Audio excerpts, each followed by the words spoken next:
going to connect 3 V's together towards the top of the paper.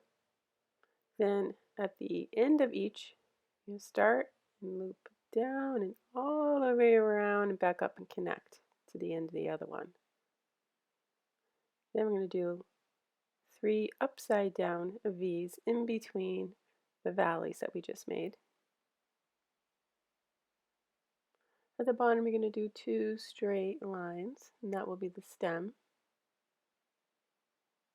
Connect it at the end with a little curve.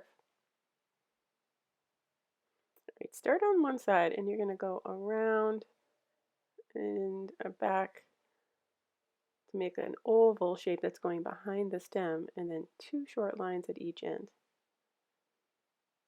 Connect those with a curve that is the same as the curve above. Then we're going to angle these lines in just a shade for the sides of the pot, and then connect those with a curve.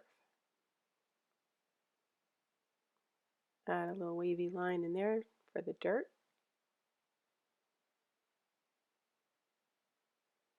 Then I'm going to add these little slight waved lines for leaves on each side of the stem.